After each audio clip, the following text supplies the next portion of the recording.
Hello, hello, hello, hello, hello, hello.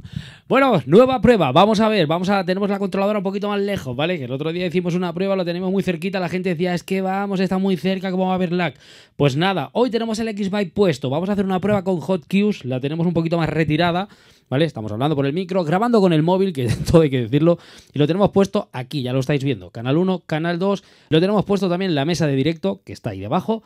Y todo pasado por nuestro ordenador. Así que vamos a ver cómo suena esto, va.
Bueno, pues ahí lo tenéis. Nada, una prueba muy mega flash, súper rápida.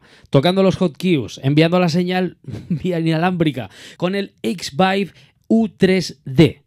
Así que, si queréis, hacemos otra prueba. Un poquito más lejos. Pongo la controladora a 50 metros del ordenador grabando y a ver qué tal va. Pero bueno, ahí tenéis otra prueba más.